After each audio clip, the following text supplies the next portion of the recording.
Have you ever fallen in love in a dream? When I was a boy, having come of the age of interest to the opposite sex, I fell in love with an apparition of my sleeping imagination. Her name was Autumn. I still remember it now. It was not a sexual dream, but a real romance, presumably backed by the whole flood of oxytocin and dopamine native to such experiences. It was real as far as that goes. Real enough, I guess, that I can even recall the girl's name 30 years hence, though I don't suppose I've ever told anybody about it until now.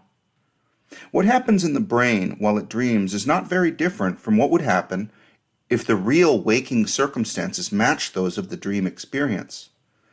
I knew for that little while what it was to fall in love. It was beautiful, and in the end heartbreaking to lose upon waking. I guess that was my first heartbreak as well. A lucid dream is one in which the dreamer, for at least part of the time, is aware that he is dreaming. These experiences range from brief discoveries that one is having a dream, which is so surprising that the dreamer is aroused from sleep, to continuous experiences in which the dreamer is able to substantially influence or even control the events which occur. Something like half of people have had a lucid dream at some point in their life. The number of regular lucid dreamers is much lower. For those who don't have lucid dreams, apparently it is possible to learn to have them. Techniques for doing this involve consistently asking yourself whether you are dreaming in regular waking life. You ask yourself, what have I just been doing? What am I planning to do now? You can pick up a book and read from it. These daily checks form a habit of finding out whether or not you are dreaming. This way you will exhibit these habits within dreams and you will notice things which don't add up. You can notice the lapses of memory which occur when you are dreaming. You can notice how difficult it is to read something or to operate certain kinds of devices. By such means you can become aware that you are indeed dreaming. I can imagine this being quite exciting to experience, though I don't really have the intention of making a practice out of it. Think of the possibilities. To fall in love, like I did that night with Autumn, just for that, without the added capacity to fly or walk through walls or be rich without limit. For that alone it would be incredible. In any case, it's interesting to consider what the brain is doing during these states and whether we can learn anything about consciousness from lucid dream states. In a book titled When Brains Dream, Antonio Zadra and Robert Stickgold write, quote, "It's clear that the eye movements recorded during REM sleep can correspond to where people subsequently report they were looking during specific activities in their dream, such as when climbing a ladder, upward eye movements, or watching a game of tennis, repetitive side-to-side eye movements. In the mid to late 1970s, these correspondences led Keith Hearn at the University of Hull and Liverpool in England and Stephen LaBarge at Stanford University to independently come up with the same intriguing idea. Maybe lucid dreamers could mark the exact time they became lucid in a dream by making a series of agreed-upon eye movements, such as repeatedly looking far to the left and then far to the right, that would stand out on laboratory recordings of the electrooculagram, or EOG. Their hunch turned to be spot on. Alan Worsley, a skilled lucid dreamer and participant in Hearn's initial investigations, is credited with being the first lucid dreamer to signal when he became lucid in a dream. The original paper tracing of his ocular signals, showing his eyes going left, right, during a lucid dream in April 1975, along with simultaneous EEG and EMG recordings proving that he was indeed asleep, are on prominent display in London's Science Museum. Since then, dozens of laboratory studies have shown that lucid dreamers can communicate with researchers during periods of lucidity while in REM sleep by using predetermined eye movement signals similar to the voluntary left-right eye movements just described. This method provides incontrovertible evidence of lucid dreaming, and it also allows lucid dreamers to timestamp the exact moment they start and finish specific tasks in their dreams." Unquote. According to the authors, studies using these methods have shown that the physiological changes occurring during lucid dreaming are pretty much the same as those seen during similar activities while a subject is awake.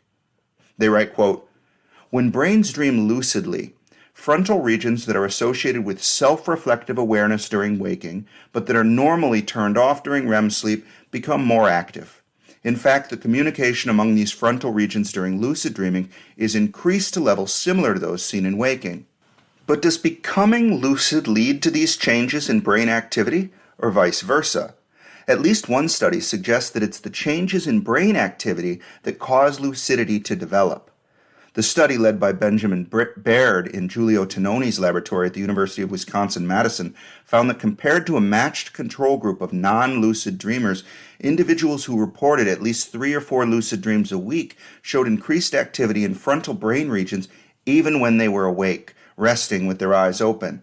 These results suggest that the frontal increases in brain activity associated with lucid dreaming are present in lucid dreamers whether awake or asleep, and that this increased brain activity is facilitating lucidity in REM sleep, unquote.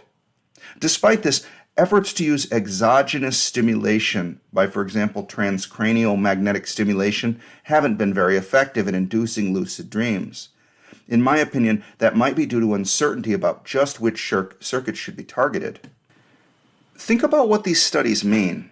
First, they put to bed, no pun intended, the notion that dream consciousness is just memories implanted at the moment of waking.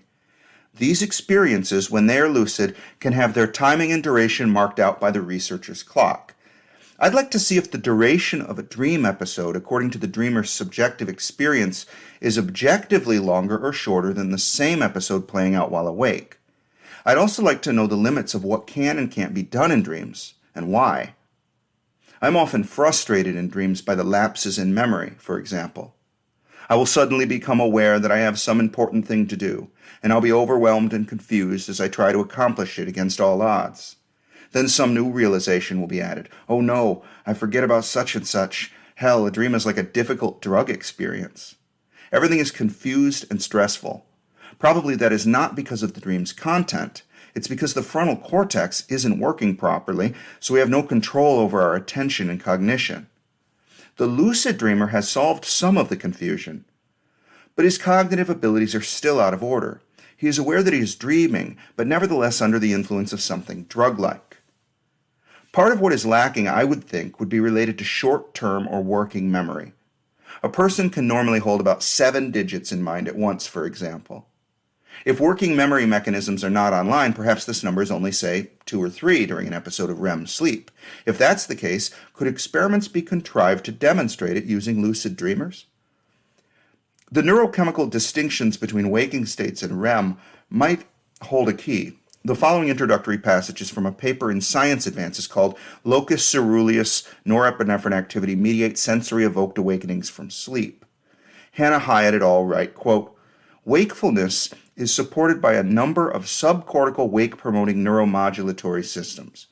Multiple studies established that levels of norepinephrine, serotonin, histamine, and hypocretin are high during wakefulness and low during both non-REM and REM sleep, whereas acetylcholine levels and dopaminergic levels are high during both wakefulness and REM sleep and decrease during non-REM sleep.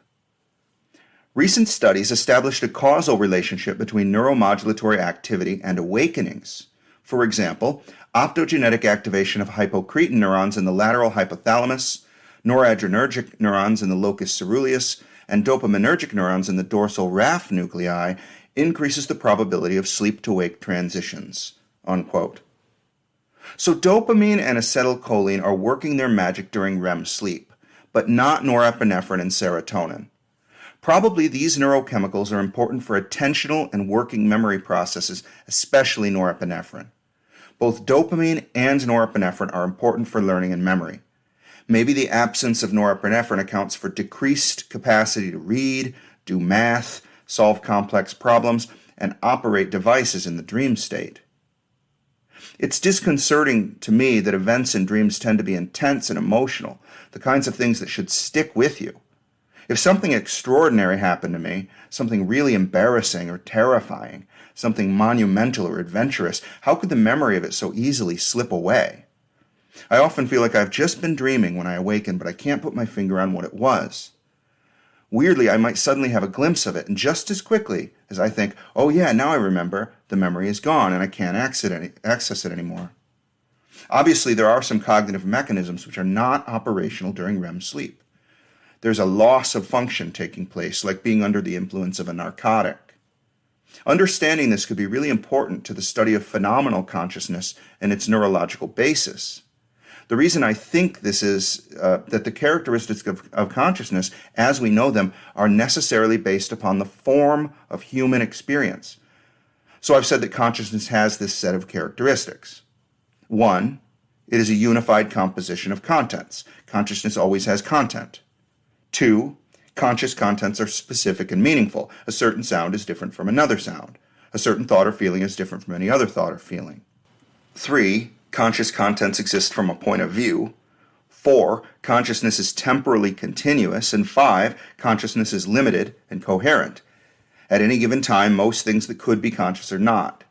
If one or more of these features can be demonstrated to not occur in dream states, which we accept to be conscious states, then perhaps those missing features can be eliminated as essential.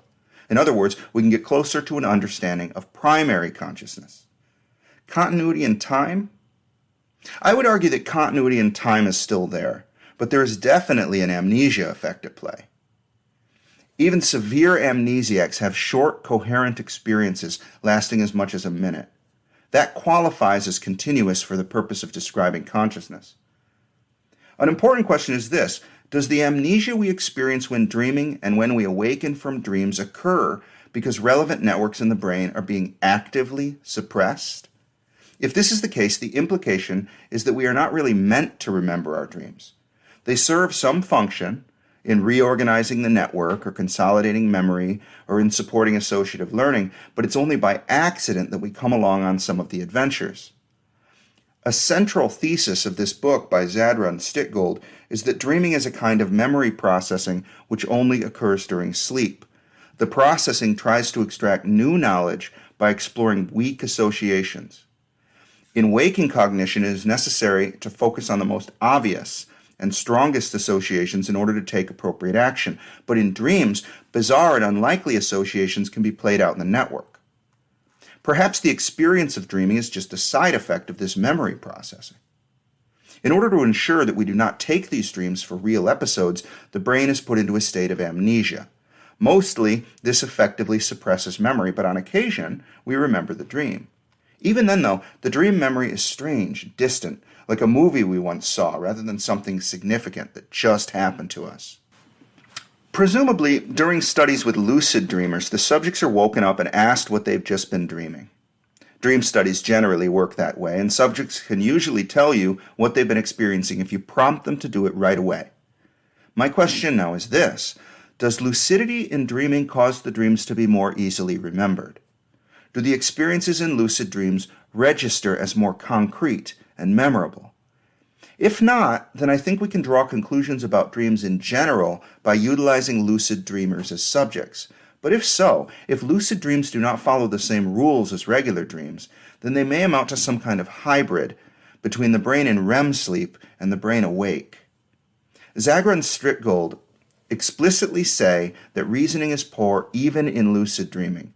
So possibly the lucid dream is no different than a typical one, and therefore we can make extrapolations from lucid dream studies to dreams of all kinds. I thought this next bit was interesting. Zadra and Stickgold have something to say about the nature of the people we meet in our dreams. They write, quote, "Among the more fascinating aspects of dreams in general, and lucid dreams in particular, are the people we encounter in our internally generated dream worlds. Some people appear as one-dimensional extras in our dreams, but others have such a sense of realness about them that they elicit all kinds of reactions from us. Through their facial expressions, tone of voice, choice of words, emotional gestures, and overall behaviors and demeanor, dream figures can pull us into arguments, convince us of the necessity of helping them with some strange plan, make us leave a room in disgust, or fall madly in love with them. They can make us feel angry, scared, confused, or deeply aroused, but dream characters can also behave as if they experience their own distinct thoughts and feelings. They, too, can appear to be genuinely happy, fearful, or sad. Sometimes they even seem to know things that we don't. By intentionally asking dream figures specific questions and monitoring their reactions, lucid dreamers have the unique ability to explore how their dreaming brain instantiates dream characters. In one fascinating study of dream characters' apparent mental abilities, the late Paul Tholey, a German researcher and Gestalt psychologist, had 9 proficient lucid dreamers ask people in their dreams to perform specific tasks such as writing, drawing, coming up with a rhyme, or solving math problems. It turned out that the dream figures were willing to give these tasks a try, and some were surprisingly good at them, except for math, that is. When asked to solve even basic arithmetic problems, such as 3 times 4, dream characters typically struggled with finding an answer, although the dreamers did not. A second study similarly found that about 2/3 of dream characters' answers were wrong. Even more interesting, however, were some of the unusual answers and reactions noted by the lucid dreamers. When asked to solve a math problem, one dream character started to cry. Another ran away. In a handful of cases, dream characters acted like the question was overly personal, or that the answers involved were either too subjective or important to be shared. Unquote. Dude, that's pretty weird.